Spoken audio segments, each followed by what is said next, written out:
I love the pick of Jameis Winston, but I'm not gonna lie. I grew very fond of Joe Flacco. My claim to fame is when people was talking about DTR, PJ Walker, they needed to go out and find another quarterback. I was the one guy who said Joe Flacco's the guy. When people said, nah, you let DTR play, no disrespect to DTR. He's a young guy. I think he's going to continue to develop. But I said, I need a veteran. I need Joe Flacco. People push back against that. I said Joe Flacco was going to throw for 300 yards. Multiple games. 3 in a row. I picked those. Go back and check. And Joe Flacco just, he had a magical season. He gave me some of the best times I've ever watched with the Cleveland Browns since 1999 in that backstretch that he had leading us to the playoffs. So shout out to Joe Flacco. But I also interviewed Joe Flacco, and Joe Flacco talked about how he felt like he was one of the best 32 quarterbacks in the universe. And, of course, coming off that type of season, and you get that taste of being a guy, you get that taste, that thrill of playing. It is nothing like it. I'm telling you, it is nothing like playing football in that stadium. Practice may suck. Lifting weight sucks. I don't like meetings. But when you in front of them people and you winning and the team is performing well and you're a big part of that, those are days that you dream of. Like, you don't never get them days back, man. And so Joe Flacco, understandably so, felt like he wanted to get another taste of that as potentially a starter. Didn't happen. End up signing with Indianapolis as Richardson is coming off surgery, and Richardson is a guy who has not healed as quickly as some himself would like. Yes, I had a setback. So Joe Flacco might be a guy that you may see in Indianapolis. I thought bringing back Flacco would have been a great idea, but the Cleveland Browns went a different way with Jameis Winston. Let's take a look and see what Jameis Winston has meant to Deshaun Watson and what he's done so far, and then I'll come back and let you know why I believe that they chose Winston over Flacco. I love your quarterback room. I love seeing the faces in there. I love hearing Jameis talk. Jameis had an interview. It's so cool to hear how supportive he is of you. I'm going to read you his quote, and you kind of tell me what you think about it. Jameis, I've seen intentional leadership. I've seen consistent growth in him, focusing on shoulder routine, focusing on building the strength back, and when he throws it, he spins it. I haven't seen anything of lack. I've just seen him continue to grow, continue to lead these guys. What is it like to be in a quarterback room with Jameis? Because I know before James on the team, we always said, whenever James had an interview, I DM you man, look at James. Look at James. Now he in the room. Yeah, is this the energy you got every day? Bro, come on, man. Every day he come in, very respectful. And he comes in, he wants to lead, he wants to learn from everybody. You know what I'm saying? And he just want to be able to serve. And I think that's the key word for Jameis, is being able to serve others before himself. And I think that, we've had talks, we have personal talks, and not getting too deep. It's just kind of he's very secure with himself. And of course, everyone has insecurities, everyone has flaws, But I'm just saying, he know who he is. And for him, he told us one day, it was just now you got to know who you are before you can help anybody else. Because how can you help somebody else when you don't even know who you are as a person, as a player, as an individual? You know what I'm saying? And I think there's always little nuggets like that, not just about football, but just about life in general. And they keep the room compact. You know what I'm saying? We all come from different phases. Jameis come from Alabama. I come from Georgia. Snoop come from Florida. DTR come from Vegas. You know what I'm saying? And for all of us to come in one and have the type of relationship and that brotherhood we got, there's no type of egos in there. We all want to see each other eat and go to the top. You feel me? So that's the key. Once again, that killer is courtesy of the QB Unplugged with Deshaun Watson and Quincy Avery. Make sure you guys subscribe to that channel. Check that out, man. Those guys do a great job over there. I like the insight from the players. I want to hear straight from the the horse's mouth, so to speak. And just a little aside, though, I see you with the Audemars, Deshaun. I'm not gonna lie, the drip is crazy. You had the chain with the double cross, you know what I'm saying? You put that thing together, you know what I'm saying? I was like, ooh, that's a soft flex too. That's like a sneaky flex. Like a lot of cats. See, he had the plain Jane on. He ain't had no ice on, none of that. With that Audemars, boy, that watch is crazy. I just wanted to throw that out there as a fashion guy. I appreciate that.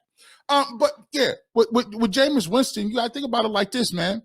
I think one of the reasons you look at the situation with Jameis Winston and why he's a person that was in that position is because the backup quarterback position is something that is a specialized role, right? What do you mean by that? The third quarterback to me is a development role.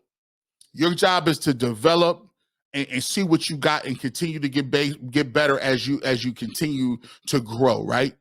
DTR, ideally should be a third quarterback, right?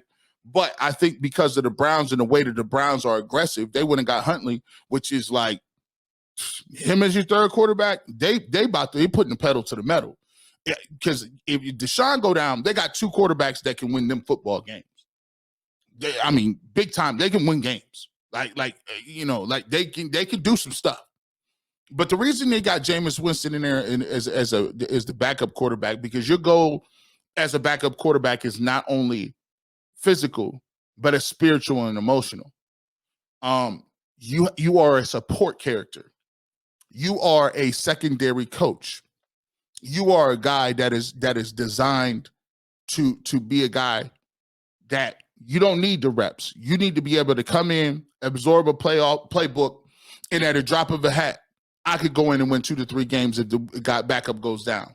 But at the same time, I don't need to have the level of ambition to overshadow or to over eclipse the starter. My job is not to eclipse the starter and drown out his star and drown out his energy. My job is to shade. My job is to reinforce. My job is to pour into. It's a guy to encourage somebody if the interception goes down. He's the guy to come off the first two to congratulate when you make a throw. When you guys have when the offense is stalling, you're sitting there and you're going over what's not been working in the week, right? All of the stuff you put in the week ain't working against this defense. Now we got to figure out on the run how we make a play to win a game. That's what the backup quarterback is there to do. Not saying that Joe Flacco can't do that. Not saying that Joe Flacco does not have that in him. But sometimes it's about being comfortable and understanding where your career is and understanding that you have a greater purpose at this point in time now. Your greatest contribution to the team may not be throwing a touchdown pass.